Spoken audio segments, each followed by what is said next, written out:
¿Qué tal? Buenas tardes a todas y todos. Soy Carla Villar y les doy la bienvenida al Aida Alfonso Ramírez Cuellar. Hoy vamos a estar platicando sobre el derecho a la vivienda, los logros en la Cuarta Transformación y sobre todo sobre la propuesta del Programa Nacional de Vivienda de la doctora Claudia Sheinbaum. Para lo anterior contamos con invitados con una gran trayectoria y larga trayectoria, diría yo. Les quiero dar la bienvenida a Aurora García de León. Ella es directora general y accionista de DEREX y con una larga trayectoria de 30 años en el sector de construcción. Bienvenida, Aurora. Muchas gracias. Muchas gracias por la invitación. Alfonso Ramírez Cuellar, él es abogado y dirigente social, coordinador actual de la Red Con Claudia 2024 y expresidente nacional de Morena. Muchas gracias, Carlos. Mario Macías, él es abogado, es director sectorial de los trabajadores del Infonavit y además también cuenta con una gran experiencia en el mismo instituto. Bienvenido, Mario. Gracias, Carla. Gracias por la invitación, licenciada. Y bueno, vamos a empezar a platicar sobre el derecho a la vivienda. No sé si quieras empezar, Aurora, a platicarnos cómo ha cambiado este derecho a partir de la entrada de Andrés Manuel López Obrador. En el año 2019 hubieron cambios en esta materia. No sé si nos quieras empezar a platicar. Bueno, como ya lo comentaste, yo me dedico al desarrollo y promoción de vivienda, soy empresaria. Y sí, cuando entró la nueva administración, cambiaron algunas reglas, principalmente en el Infonavit, que es el principal colocador de hipotecas en México. Creo que entre los cambios más significativos que yo percibo para bien fue la generación de zonas, lo que le denominamos zonas de consolidación urbana. Básicamente a lo que se refiere este concepto es a que se delimitan ciertos cuadrantes dentro de las poblaciones para evitar, o más bien para provocar que todos los productos que se comercialicen a través de los organismos nacionales de vivienda estén a una distancia muy cerca de comercio, de escuelas y de todos sus servicios, ¿no? Entonces, creo que este paso, que implicó un debate muy profundo entre el sector empresarial, el sector trabajador, el propio gobierno en la representación del Infonavit, fue un gran logro y que bueno, ha venido a impactar para bien, ¿no? Entre los otros logros, pues bueno, se ha promovido la generación de planes municipales de desarrollo urbano para ciertos municipios a través de SEDATU y ahora recientemente a través del Infonavit. Como algunos saben, el desarrollo de vivienda y el desarrollo general de una ciudad requiere pues visión de mediano y largo plazo, pero muchos municipios no cuentan con los recursos técnicos y económicos para llevar a cabo este tipo de planes. Y entonces lo que hizo básicamente la SEDATU, pues los llevó de la mano y les dio recursos, y también pues el Infonavit recientemente acaba de sacar un plan. Y bueno, y quizás aquí, para no monopolizar la plática, le dejo también pues que comente Mario, también por lo que se hizo en Infonavit, porque creo que hay productos crediticios como nunca, ¿no? Entonces creo que... Pero había muchísimas quejas, los trabajadores estaban muy inconformes, porque el Infonavit más que nada pues parecía una institución financiera, en vez de ayudar y promover de manera adecuada, justa, equitativa, sostenible la vivienda, pues se dedicaba a actuar como banco más que resolver el grave problema de la necesidad y del derecho que tienen los trabajadores en el país para contar con un patrimonio inmobiliario. Pero creo que el día 1 de febrero el presidente de la República ha presentado una iniciativa, quiere un cambio radical en el Infonavit, y afortunadamente la doctora Claudia el pasado 1 de marzo, pues el día que inició la campaña electoral hizo un compromiso firme, y resolviendo el déficit tan grande que seguimos teniendo en materia de vivienda. Hay muchos hogares que no ven claro cómo se puede obtener su casa, una casa digna, amplia, suficiente, sostenible, asequible, y también sobre todo la desesperación de muchísimos jóvenes que vieron con mucha esperanza el discurso, la propuesta de la doctora Claudia cuando inició la campaña, y pues esta idea, me parece a mí, del cambio tan profundo que se quiere con el Infonavit, creo que nos va a ayudar mucho, pero bueno, ustedes son los especialistas que nos van a indicar por dónde vamos a trabajar en el futuro. Bueno, Sí, claro. yo creo que el sector de los trabajadores al interior del instituto ha tenido un cambio muy grande en el quehacer cotidiano del propio Infonavit. Hoy la dirección sectorial de los trabajadores, como ustedes saben, el Infonavit es tripartito, no es un tema de gobierno, es tripartito, y tanto el sector empresarial como el sector gobierno y el sector trabajadores toman las decisiones en un tema de equidad y de equilibrio, y es algo muy saludable en hacerlo. Hoy el sector nuestro es más vigoroso, más participativo, más responsable en la participación que hace. Yo creo que, por ejemplo, en esta administración hay dos temas muy puntuales que vale la pena comentar. Uno, el asegurar la calidad de la vivienda. Había excesos, había abusos en el pasado, que hoy con lo que metía comentó... material de había tercera, excesos, cuarta, y se caía cuando abría uno la puerta. Inimaginables, ¿no? De que se construía, por ejemplo, en algunos casos, se construía en zonas con vicios ocultos, en reserva territorial con vicios ocultos, que cuando llovía se inundaba, o que por comprar barato algunos desarrolladores compraban con vicios ocultos en la reserva, que tenían un suelo arcilloso que luego cuando se construía se fracturan los muros y se cae la casa, y eso va en detrimento del patrimonio y de las finanzas y del crédito del propio trabajador. Y un primer reclamo que el sector nuestro hizo fue el cómo mejorar la calidad de la vivienda. Hubo dentro del tripartismo discusiones muy fuertes en mesas técnicas, se comentó con la representación del sector empresarial con constructores expertos como la propia Aurora, que vale la pena hacer un comercial desde los grandes desarrolladores y buenos, comprometidos con lo que hacen, que generan valor agregado, hay que decirlo. Y en ese fruto de esa discusión salieron lo que se llama las zonas de consolidación urbana, que son perímetros que a no más de 2.5 kilómetros de donde se desplanta la vivienda tiene que haber todo el equipamiento urbano suficiente. Se garantizó que la reserva territorial fuera la idónea para poder construir, que estuviera fuera de estos vicios perversos que estamos comentando. Porque en realidad no fue un error, fue un horror la dinámica de poner casas totalmente alejadas del trabajo. Hubo momentos que sí se privilegió el construir masivamente, y por comprar barato hicieron en reservas donde no había servicios. Como 2 millones de casas abandonadas. Y abandono de la vivienda, ¿no? Hay cerca de 1.200.000, pero de todos es un número terrorífico ese. Sí.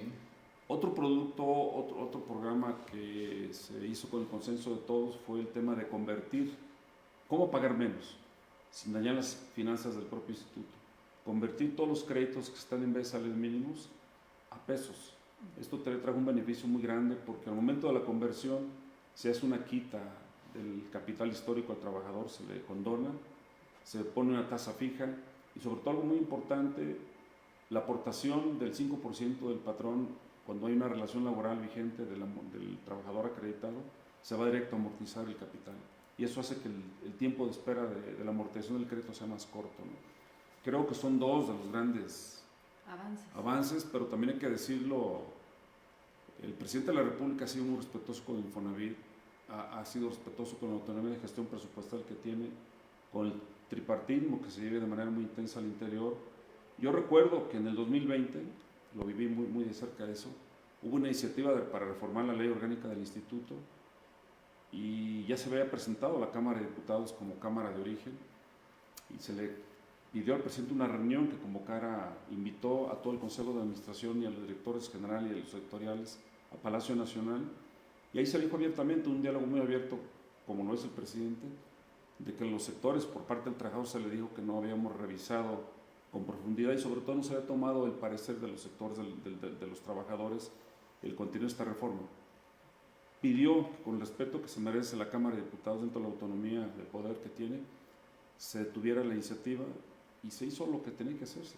Se consultó al sector empresarial, al sector de los trabajadores, vertimos nuestro punto de vista y salió una reforma mejor todavía, con productos de crédito históricos que no se habían hecho, por ejemplo, el financiar terrenos, el financiar más de un segundo crédito y que no necesariamente estuviera ligado a un cofinanciamiento con el banco, sino a través de un crédito tradicional. Es decir, si la carrera salarial y vigente del trabajador daba para 3, para 4 créditos, pues los pidiera, pagando el anterior, por supuesto.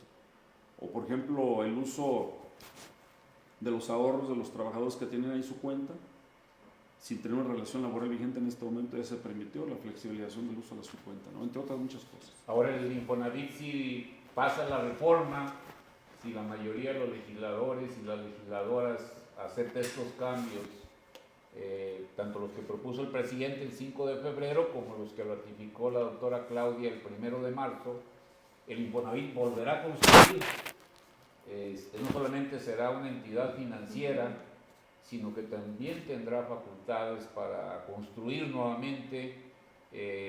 Hay la disposición de pues, evitar la especulación del suelo, porque este es un problema que vivimos en la capital del país, en muchas zonas urbanas.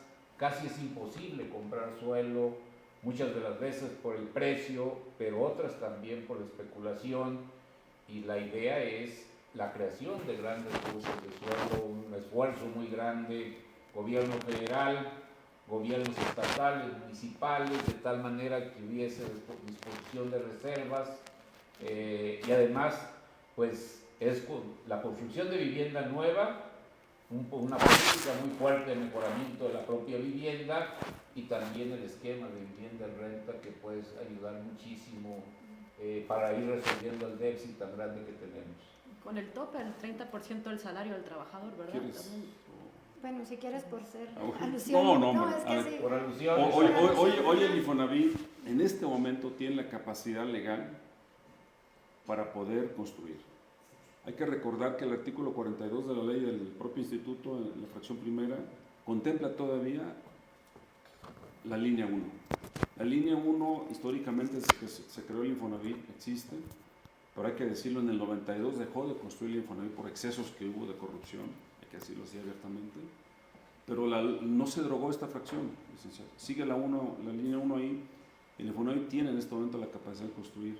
Por un lado. Segundo, el sector de los trabajadores, el año pasado, en el Consejo de Noviembre, hicimos una propuesta que se aprobó por unanimidad entre los 3 sectores, de que el Infonavit pudiera comprar reserva territorial, precisamente un poco para atenuar la mitigación del precio del suelo, que es, al final de cuentas, lo que más incide en el precio final de la vivienda, y que pudiera pilotear a través de programas pilotos en algunas regiones, ver financieramente qué tan rentable es y sobre todo cómo puede posibilitar el acceso a la vivienda, sobre todo a los trabajadores de menores ingresos.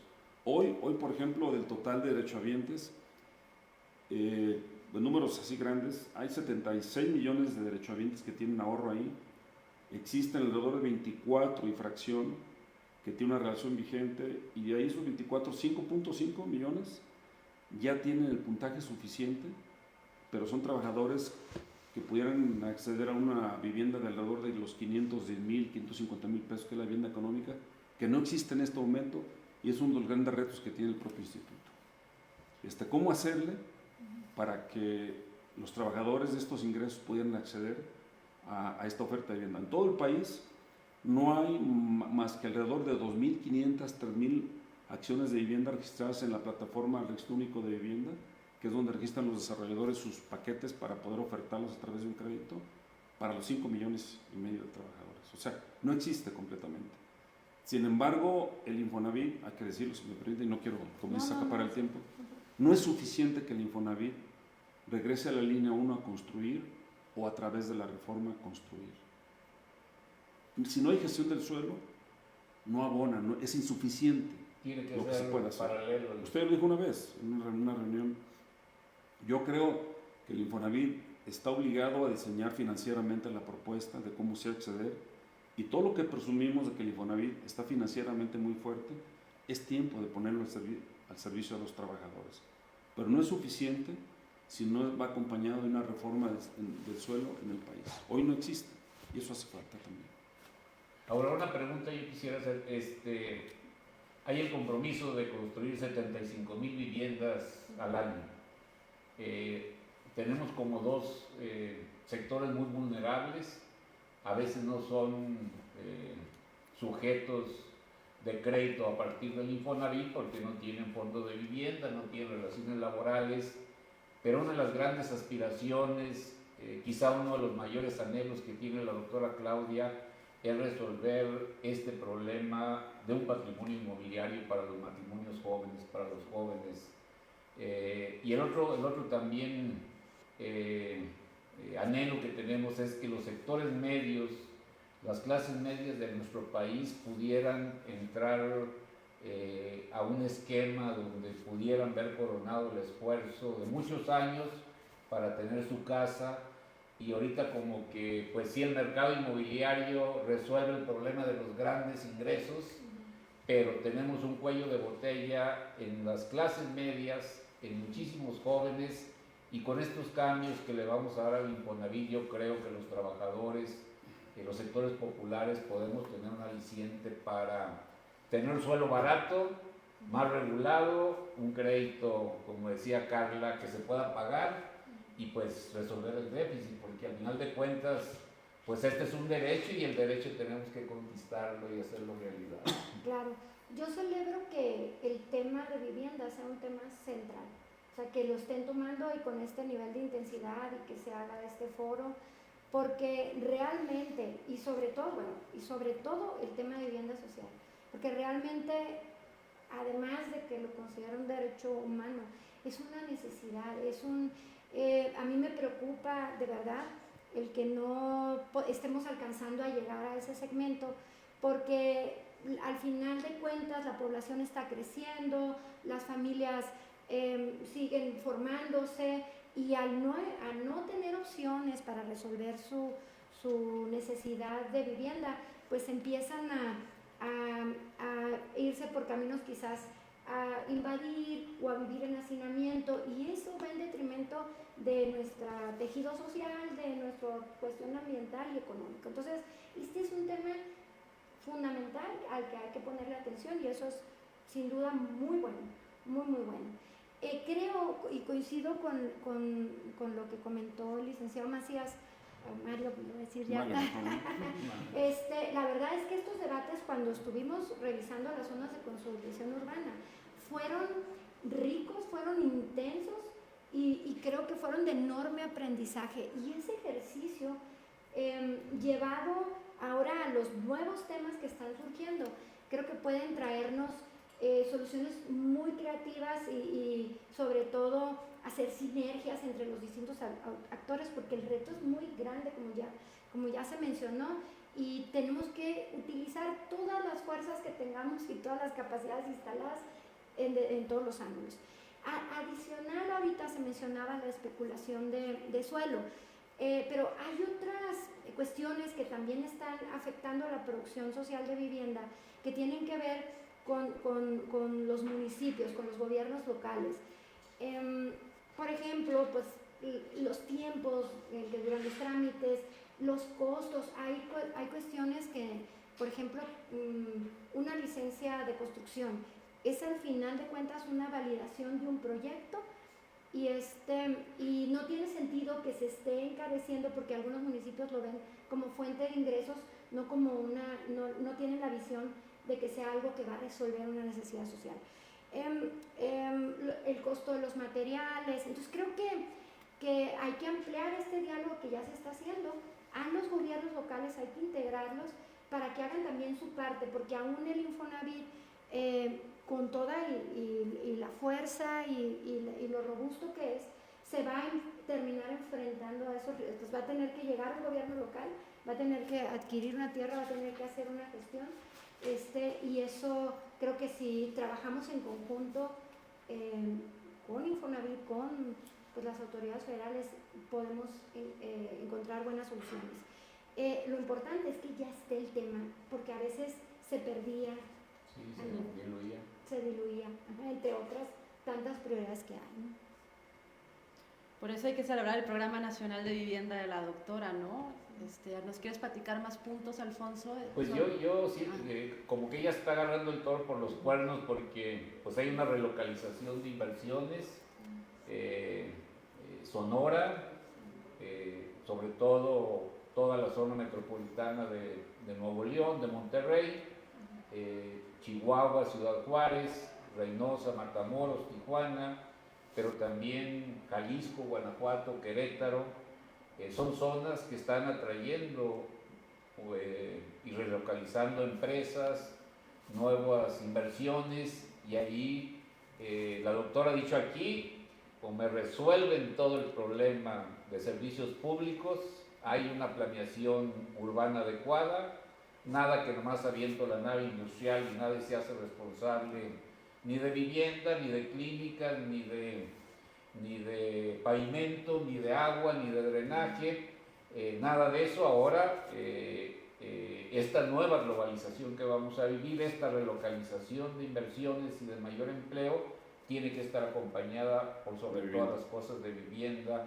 Y bueno, pues es una gran oportunidad para la nueva cara, las nuevas facultades que va a tener el Infonavit, pero también está a discusión el financiamiento de los jóvenes. Como los jóvenes, la primera acción de vivienda, ellos quieren tener un respaldo, a lo mejor no tienen todavía los puntos, o ni siquiera tienen relaciones laborales formales, no tienen derecho al Infonavit. Vemos con preocupación pues, que muchos organismos de vivienda en los estados han desaparecido, o ya prácticamente no son nada. El ejemplo quizá de un buen organismo de vivienda con todas sus limitaciones es el que existe en la capital del país.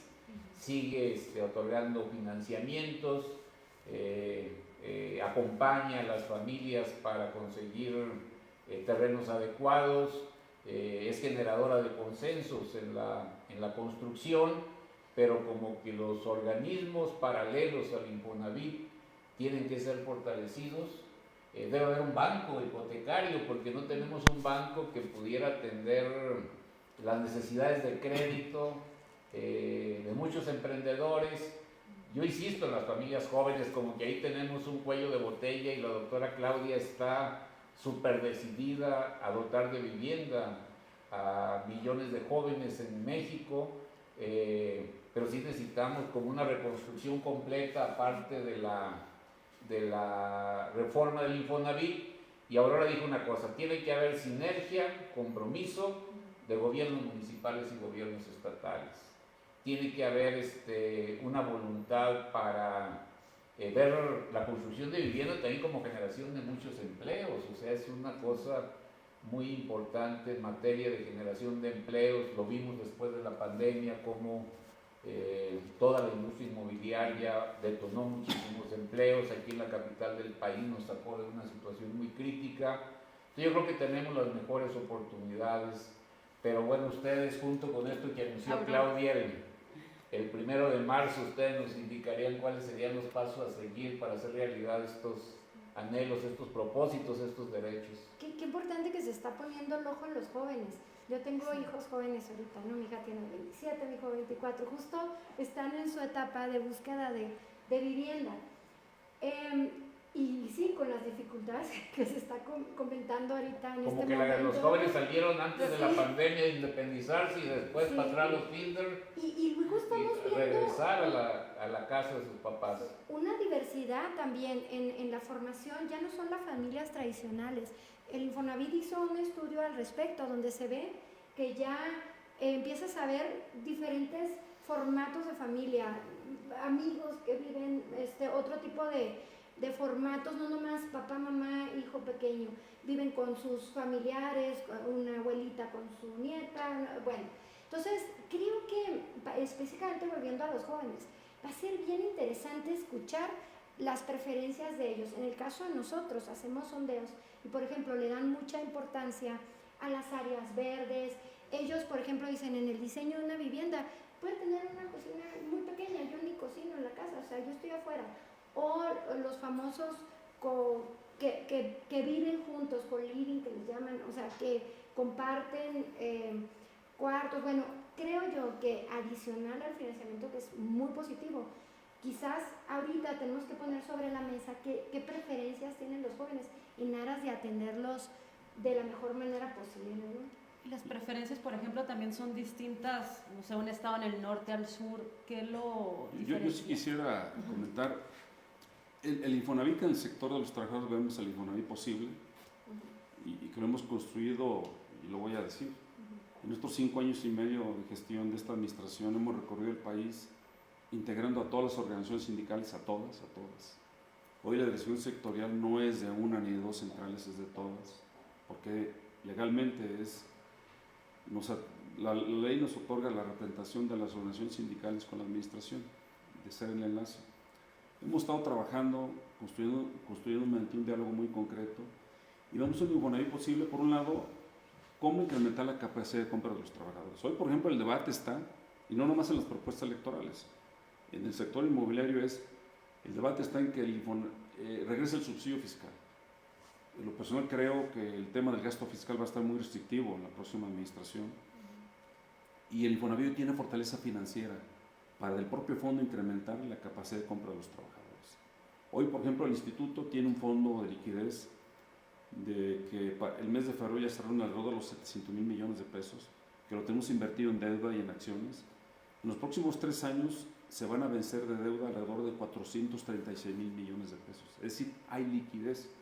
Esta liquidez, por supuesto que es en parte de las aportaciones, gran parte de las aportaciones patronales del 5%, pero también ha sido la falta de colocación hipotecaria. Ha hecho falta más hipotecas, y toda esa falta de colocación hipotecaria, Tesorería Interna lo manda a este fondo que se maneja de manera tripartita, y hay liquidez para ello, por un lado. Segundo, para el sector nos preocupa, lo comentaba el licenciado Ramírez, el tema de la relocalización, de las inversiones. Se están llegando nada más para uso industrial en este momento, pero ya con compromisos de generación de mano de obra, y no hay vivienda alrededor de ello. Estuvimos el año pasado nosotros en Ciudad Juárez en los recorridos que estamos haciendo, y se nos comentó ahí que existen 27,000 plazas vacantes que tienen que ir a Veracruz a traer la gente para acá. Y es gente que pagaban renta, que estaban hacinados en condiciones muy precarias, que a la postre va en detrimento del ingreso que les ofrecen las empresas ahí. En el ayuntamiento existían, funcionarios del ayuntamiento nos comentaron que estaban formadas 27 empresas ya con la autorización para llegar a invertir, pero no hay vivienda suficiente. Y eso está pasando en todos los clústeres, también automotriz, y una de las propuestas que el sector hace también y que coincide con el Plan Nacional de Vivienda de la doctora es invertir por industria y por regiones. No es lo mismo la región sur, que está deprimida económicamente, lo digo con respeto, que con los salarios altos que hay en el centro y bajío y norte de la frontera. Yo creo que se puede generar una política diferenciada con estímulos al crédito en las regiones y también por industria. Por ejemplo, hoy la industria minera, en Sonora, por ejemplo, por poner un ejemplo, el reparto de utilidades el año pasado llegaron a haber reparto de utilidades hasta por 900,000 pesos a cada uno de los trabajadores. Es decir, hay industrias que pagan muy bien, como la industria automotriz también, que mantiene una estabilidad en el empleo con salarios más mayores, más grandes, que se puede hacer una política diferenciada sin menoscabo de los de menores ingresos, que creo que es el principal reto del instituto, ofertar vivienda para los de menores ingresos. Hoy los de menores ingresos, al no tener, son los que están subsidiando a los trabajadores de mayores ingresos que están ejerciendo el crédito. Creo que se debe ver de manera regional, por industria también, y el tema del nearshoring es un tema importantísimo en la agenda pendiente que tiene el instituto. Sí, porque Claudia dijo, sí, pues qué bueno que llegue muchísima inversión, sí, que Nuevo León se llene de nuevas empresas, lo mismo Ciudad Juárez, que haya mucho empleo, y pues sí vamos a dar muchas facilidades fiscales para que llegue esa inversión, pero si no hay casas no va a haber inversión, porque como usted dice, vienen de Yucatán, se los traslada hasta Ciudad Juárez o de Veracruz o del sureste, llegan y los niveles de hacinamiento son muy graves, e incluso por esa situación, la primera etapa de maquiladoras como que sí, pues vivan donde quieran, ¿no? Tenemos mucho problema de fragmentación familiar, incluso es lo que ha llevado a la doctora Claudia a decir, donde yo voy a empezar a todos los centros de educación inicial, es precisamente con los hijos de las madres que trabajan en las maquiladoras, porque esa generación pues llegó y vivió donde pudo. Veamos las calles todas polvorientas de Juárez o de Tijuana, con casas de pésimo material. Ahora no, ahora la relocalización en esta nueva etapa de globalización sí tiene que tener, y ese es el propósito de la doctora, vivienda digna, porque el traslado de trabajadores y trabajadoras a esas zonas tienen que encontrar con mejores condiciones. Pero bueno, esto estábamos hablando del Infonavit, pero hay mucha gente que trabaja en la economía informal. Yo creo que el Infonavit está obligado, a ver, el Infonavit, todo el dinero que esté ahorrado tiene nombre y apellido, es propiedad Es propiedad de una los persona, ahorradores. pero tenemos muchísimos millones, no sé, 30 Pero millones. para allá voy, yo creo que el Infonavit también un reto, un área de oportunidad muy grande que tiene histórica es atender a sectores marginados, que tienen ahorro en la vida. Por ejemplo, los trabajadores migrantes. Los trabajadores migrantes que pueden financiar la amortización de un crédito. El tema de las madres solteras también que merecen un trato especial. El tema de los propios jóvenes. O el tema de los trabajos agrícolas temporales. Por ejemplo, en la región de Jalisco, el centro y sur del estado, están toda la industria de berries y Michoacán que está floreciendo. Son trabajadores que 8 meses cotizan permanentemente, lo dejan de cotizar 4 y regresan a cotizar otros 8 meses y no en una opción de vivienda, un producto de crédito. Creo que son de los temas pendientes que hay. Tienen ahorro aunque actualmente no tengan, a lo mejor no estén activos. Están ahorrando, tienen dinero ahorrado sí, y descansan 4 meses, ¿no? Sí, pudieran Y regresan a tener cotizar otra vez. una oportunidad ahí. Hay otra modificación que se hizo también en esta discusión de reglas que de repente no se menciona, pero que yo considero en lo personal muy importante, es el tema de comunidad. Se estableció en las reglas, en las reglas que se aprobaron ahora en mayo del 2022. Y yo lo comento porque pues es ahora que se habla de las mujeres, de las madres que tienen que ir a trabajar y dejar a sus niños ahí muchas veces solos. En el instituto, y bueno, y ha habido esfuerzos, en el caso particular, muy grandes, por trabajar todo el modelo de comunidad que incluye el hacer asociaciones de vecinos, el que tengan dónde reunirse, el tener un programa de actividades. ¿Cuál es el fondo de esto? Bueno, que al catalizar un poco la construcción de tejido social, lo que provocas es que entre vecinos puedan resolver temas locales sin recurrir necesariamente al gobierno. La verdad, las experiencias de nosotros han sido muy buenas, pero específicamente las madres trabajadoras. Yo les decía, cuando yo tenía a mi niña chiquita y me ponían un horario, tenía que salir a X hora, yo no podía ir a la escuela a recogerla, y a mí me ayudó que una vecina recogía a sus hijos y me ayudaba a recoger a mis hijos también, y por eso no perdí mi trabajo.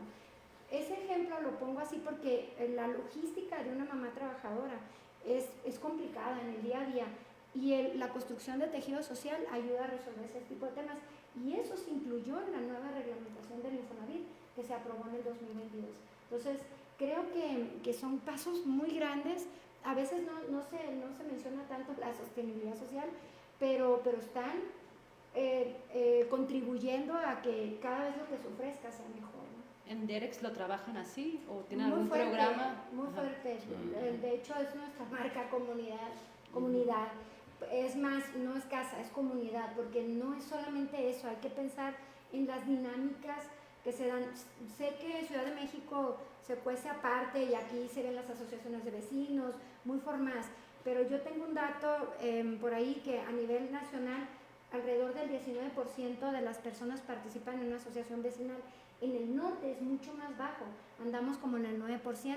Nosotros hemos logrado generar que alrededor del 35% de las residentes participen, y si lo llevas de la mano de origen, aumentan las probabilidades de que las dinámicas sean constructivas y que no se conozcan los vecinos por una mala experiencia, porque se pelearon, porque el otro hacía ruido, sino que vayan en una sana convivencia de origen, y entonces pues aumenta las probabilidades. No quiere decir que todo esté garantizado, pero creo que es una apuesta importante, y eso se vio también en la regulación y se habla poco, pero yo lo veo como algo muy bueno. No, yo coincido contigo, es uno de los temas pendientes que trajo la reforma del 2020 que no se ha capitalizado hoy, que es la organización vecinal, que sirve para dos cosas. Una, que no lo comenta ella, pero es la conservación del valor patrimonial del inmueble, porque se hace con una cuota de mantenimiento también, de hecho es para eso. Claro. Una cuota de mantenimiento que debe de manejarse de manera muy Pero ese es para la transparente. vivienda nueva, porque tenemos un abandono muy grande y es como Es correcto. como deba ser sujeto de una intervención de emergencia en muchísimas unidades habitacionales cuyo deterioro ya es extremo. Correcto. Son de las primeras que se construyeron, ya pues sus niveles de habitabilidad pues son muy bajos. Entonces yo creo que también la parte del mantenimiento de muchos fraccionamientos, de muchas unidades habitacionales, pues está contemplada. Aquí tenemos una Procuraduría Social, se encarga de revisar precisamente el funcionamiento de la actividad comunitaria, vecinal, pero también el mantenimiento permanente de unidades habitacionales. Y yo quisiera un poco que si nos platicaran el otro tema que se tocó muy fuerte el 1 de marzo es la vivienda en renta, como decían, pues los jóvenes, otra vez pensando en millones de jóvenes, en cientos de miles de jóvenes, el tema de la vivienda en renta, ¿cómo ven para el futuro de nuestro país la vivienda en renta? Yo creo, para el sector de los trabajadores, creo que es más importante el tema de tener un patrimonio, de fomentar lo que es la naturaleza constitucional y el origen que le da vida al propio instituto, que debe fomentarse primero el acrecentar el patrimonio y tener patrimonio para los trabajadores. Sin embargo, el tema de la renta es un tema olvidado que también requiere, es decir, el tema de la renta debe ser un producto de crédito que debe de existir en el Infonavit. Siempre hemos dicho que la verdadera elección del trabajador está en tener los diferentes productos de crédito que el Infonavit tenga para que él tome la decisión. Recientemente una propia encuesta nacional de intención del crédito que elabora el propio instituto señala que las nuevas generaciones de trabajadores prefieren tener en propiedad su vivienda. Sin embargo, creo que sería limitativo decir nada más en propiedad o temas de mejoramiento.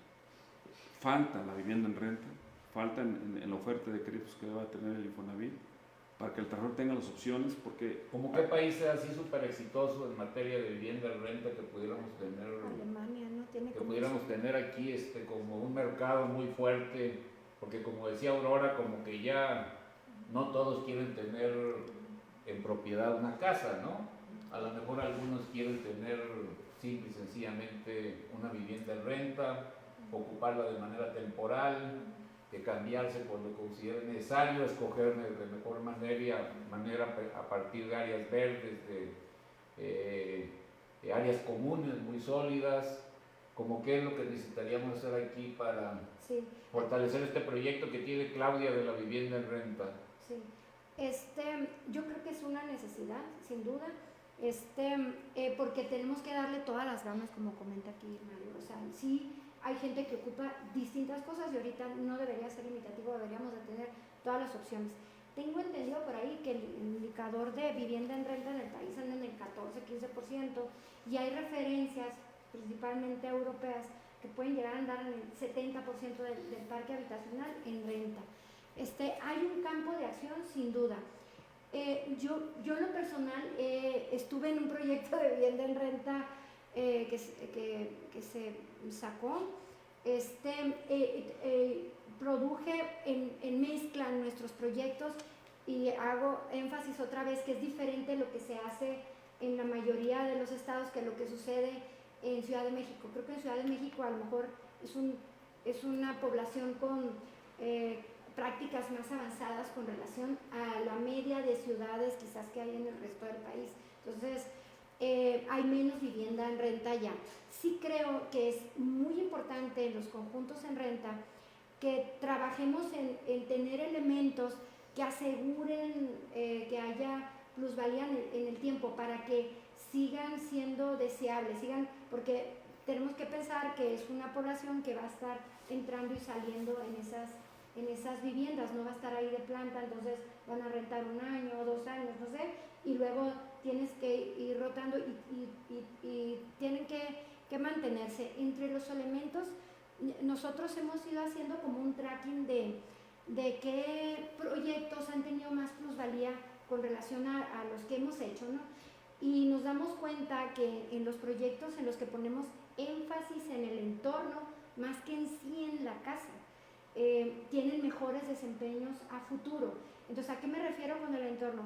que tengan un buen parque, que tengan los conceptos de transparencia, eso aumenta la seguridad, que no sean pequeños cotos, que permitas la visibilidad de una casa al parque, que esté bien integrada a la ciudad, que tengan, pues bueno, resuelta ¿cómo se dice?, la viabilidad, la conectividad, en fin, cuando ponemos énfasis en eso, los proyectos responden mejor y tienen mayor deseabilidad. Entonces, los proyectos en renta creo que tienen que tener este ingrediente, y todos en general, pero pues mayormente. Yo creo que el tema de la renta tiene que llegar al Infonavit con un producto de crédito permanente, estable, Sí.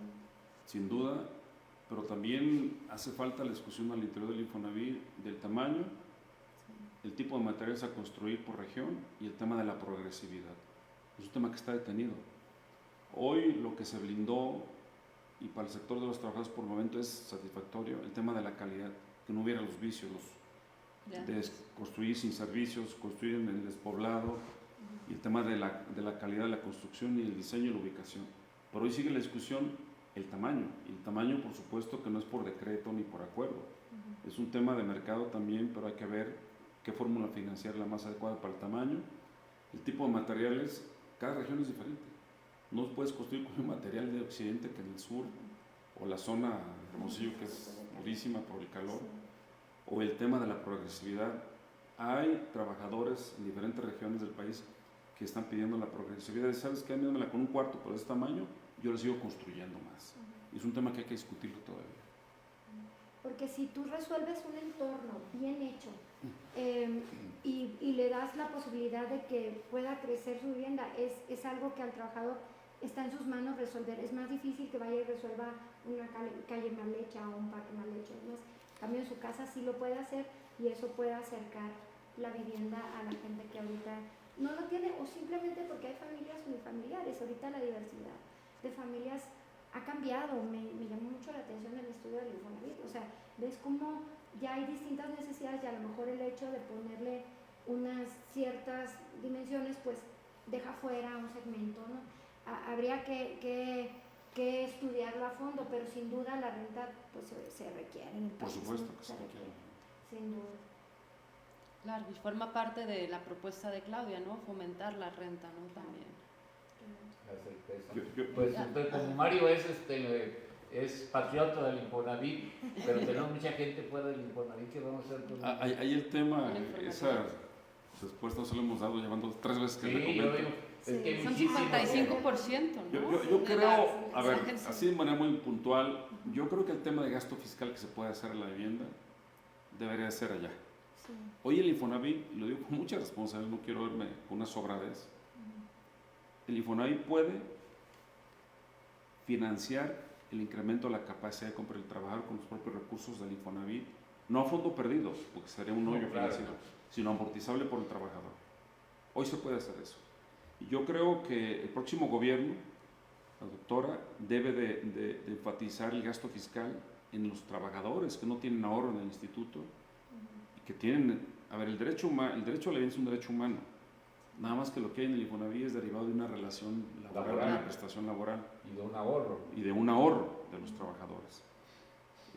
Para esos trabajadores, como una parte de la política nacional de vivienda que se deberá de construir, creo que el tema fiscal debe de ser ahí. Y si me permite, yo me atrevo, licenciado, creo que existe la obligación de convocar, primero de emitir un decreto regulatorio en temas de incentivos fiscales, tanto para las personas que son trabajadores informales y que no hay ahorro en el Infonavit, como para los propios trabajadores que tienen cuenta y ahorro en el Infonavit, para estímulos fiscales en colusión o en convenio, mejor hablado, con los ayuntamientos y gobiernos estatales.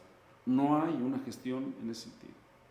Y en su momento, inclusive me atrevería a convocar a toda la proveeduría, a toda la cadena de valor que construye alrededor de la vivienda. Notarios, registros públicos de la propiedad, desarrolladores, evaluadores, etcétera, etcétera, a fijar un tope máximo, por ejemplo, de arancel, no un tema de regular el precio, pero sí controlarlo. Que no se dispare el tema de toda la proveeduría. Hoy, por ejemplo, después del periodo post-COVID, se incrementaron los insumos de la construcción un 17-18% anual. Y después de la guerra, Peor todavía, ¿no? El sector no afiliado sin duda tiene que... por ejemplo, adaptar. Aurora, tú conoces bien el funcionamiento del INVI aquí en la ciudad, pero uno va a cualquier otro estado y como que antes había organismos de vivienda para atender este sector que no está formalmente con relaciones laborales, pero hoy como que necesitamos, y creo que yo he escuchado, he estado presente en reuniones donde la intención de la doctora sí es el fortalecimiento de la institucionalidad, de todas las medidas presupuestarias y de la operación de organismos para atender a las personas que no están directamente vinculadas al Infonavit. Y en primer lugar los jóvenes, así como es el primer empleo, como que es la primera casa y tienes que crear lo que decía Mario hace rato, pues como un acuerdo para ver cuánto va a costar la licencia de construcción, cuánto va a tener que erogarse por pago de notarios, como que los jóvenes que van a adquirir vivienda deben de tener un tratamiento muy especial para hacer realidad ese derecho, ese sueño. Seguro, y también ahorita, bueno, volviendo al tema de los no afiliados, creo que es algo igual que se olvidó en el ámbito local y que ahora, viéndolo con otros ojos, como se está proponiendo, pudiéramos encontrar soluciones creativas. Ya hay muchas más herramientas para identificar a un buen trabajador. O sea, el Infonavit es una institución sui generis, no existe, creo que no hay otra en el mundo. No hay otra en el mundo. Entonces, ¿cómo le hacen en el resto del mundo? Todos son no afiliados, pues de hecho. Entonces, tenemos que voltear a ver cómo podemos atenderlos, porque son trabajadores, es gente quizás, o sea, y tienen un trabajo estable, tienen un ingreso estable, pudieran hacer frente a su hipoteca, claro, con ciertos apoyos. Creo que lo que ha faltado quizás es atención, y si se habla de acercarse a las autoridades locales, creo que es un camino muy bueno, un buen principio, ¿no? Por dónde entrar. Pero sin duda, pues los tenemos que voltear a ver. Yo no sé si llamarle un decreto, aquí lo traigo anotado, decreto de emergencia por la vivienda social en México. Sí. Oye, el tema de los tiempos, de bajar, de amortiguar el tema del costo de permisos, tramitología, incide en el precio de la vivienda en un 12% aproximadamente. Sí. Y luego convocar un pacto colaborativo donde toda la proveeduría le midan también el tema de los cobros. Proveeduría tanto de constructores, digo, sin ir en contra del legítimo derecho que tiene de hacer negocio, pero sí los aranceles de toda la proveeduría regularlo, ¿no? Y el suelo Y que el suelo es el tema, ¿no? Porque además está otro fenómeno que la gentrificación. O sea, aquí vemos no sé cuántas ya colonias, pero o sea, el nivel de plusvalía ha crecido de manera sorprendente. Afortunadamente, pues la Ciudad de México, con el gobierno de la doctora Claudia, se convirtió en una ciudad universal. Hay muchísimo extranjero que ha llegado a vivir temporalmente, si se quiere, a nuestro país, a hacer sus estudios, a trabajar desde acá, y al mismo tiempo también pues se ha encarecido y algunas familias pues, han tenido que salir, y como que la decisión de hacer grandes reservas de suelo con los legítimos derechos de todos sí sería algo muy importante, porque si llegamos a un acuerdo en el precio del suelo, bueno, no un acuerdo, pero sí algo que no esté sujeto a especulación, y como decía Mario, toda la proveeduría, toda la cuestión de costos administrativos, yo creo, y además el crédito, porque el Infonavit da crédito, pero aquellos que no tienen Infonavit tienen que ir a un banco, y ojalá, y es el propósito de la doctora, sociedad hipotecaria, Comisión Nacional de Vivienda, todos los organismos como que tienen que repensarse para atender a millones de gente, sobre todo jóvenes que quieren hacer realidad su derecho a la vivienda. Hay que incorporar a la banca de desarrollo sin duda, porque puede jugar un rol decisivo en esto que se está hablando. Y Y también creo yo que la academia debe jugar un rol activo aquí. Me refiero a los arquitectos, Sí. porque el hecho de que se esté gentrificando, y ya lo empezamos a ver también en ciudades medias, tiene que ver con la forma en que se decide diseñar estos núcleos centrales o en los que se permite desarrollar a estos núcleos centrales, y hay mucho conocimiento acumulado para aplicarlo adecuadamente. Creo que la academia puede jugar un factor, como ya lo juega un poco por ejemplo, ahorita que se hablaba del mantenimiento de los proyectos, de cómo hacerle para que no se abandonen las casas y sobrevivan en el mediano y largo plazo. Bueno, desde el diseño tú lo puedes hacer para que el consumo sea cero, pero desde cómo lo utilizas, qué tipo de vegetación, cómo lo concibes el proyecto para que verdaderamente funcione. Hay conocimiento en la academia que creo que debemos de jalar, y sobre todo en la parte de intervenciones en la, ¿cómo se dice?, la regeneración urbana y todo eso, porque sí, la gentrificación lo veíamos en Ciudad de México y ahorita ya lo estamos empezando a ver en ciudades de tamaño medio también. Y sobre todo, pues, nuevas fuentes de energía limpia en las nuevas unidades, Sí. paneles solares y grandes obras de captación de agua, porque pues, podemos hablar de mucho desarrollo inmobiliario, pero también se hace una gran unidad habitacional nueva, muy bonita, pero los de alrededor dicen, pues yo ya no tengo agua desde hace mucho tiempo, entonces es un choque. Sí. Hay una cosa que se llama diseño pasivo, que yo les digo, en aras de no incrementar los costos justamente y los precios de venta, pues porque pues justamente estamos hablando de cómo acercar la oferta a los trabajadores. A través de diseño pasivo, que consiste en cómo se orienta la vivienda, en las alturas, ventilaciones cruzadas, en el tipo de materiales, tú puedes reducir los consumos. Por ejemplo, nosotros que estamos más al norte, de manera significativa. De hecho, vamos a empezar a documentar eso para algunos bancos que ya están empezando a aplicar la taxonomía sostenible que se desarrolló también en conjunto con la Secretaría de Hacienda recientemente, para ya pedirle a los bancos que apliquen esa taxonomía. Pero a lo que voy, que el diseño pasivo, antes de pasar a medidas como los paneles o algo que puedan incrementar el costo, en el diseño de los conjuntos das un paso de tal manera que lo que pongas extra sea mucho más reducido. Hay que observar esa parte también, porque los resultados que estamos obteniendo son muy interesantes en términos de ahorro de energía y en términos de reducción de gases de efecto invernadero. Lo importante es que se trae, ¿no? Muy bien, pues creo que se nos está acabando el tiempo. ¿Cómo vamos de tiempo? Ya concluimos desde hace rato. Ya nos pasamos. Ya nos pasamos. Fue súper emocionante. Sí. Está muy interesante. Todo un tema. Ya tenemos un decreto y todo. Sí. Pues sí. Ya Mario aquí ya. Ya nos dio el know-how los dos. Muchísimas gracias, Por Mario. favor. No, al contrario, licenciado, por la invitación. Para el sector nuestro nos da mucho ánimo que coincidamos con la propuesta del Plan Nacional de Vivienda de la doctora, porque pues hay mucho que hacer, y sí es cierto, no nada más al interior del Infonavit, también hacia afuera los que no están ahí. A los informales, ¿no? Entusiasma ver que el tema esté en la agenda con este nivel de prioridad y que el diálogo esté abierto. Creo que eso es algo que pues, entusiasma. Y también los reconocer jóvenes eso, también. reconocer el Sí, diálogo de la el apertura, la diálogo. convocatoria Sí, del claro. licenciado, Sí. es importantísimo. Pues es el segundo piso de la transformación, y para que haya segundo piso debe haber nueva política de vivienda.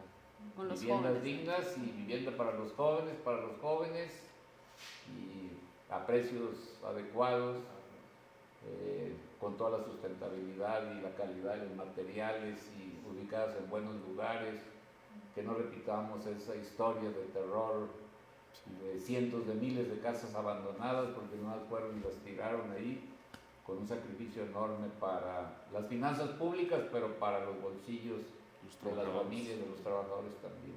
Es correcto. Pues muchas gracias. Así es, pues muchas gracias Alfonso, muchas Gracias, gracias Carmen. Aurora, Mario. Pues terminamos. Nos vemos el próximo Vamos a hacer martes. realidad el derecho a la vivienda. Vamos a hacerlo. Gracias.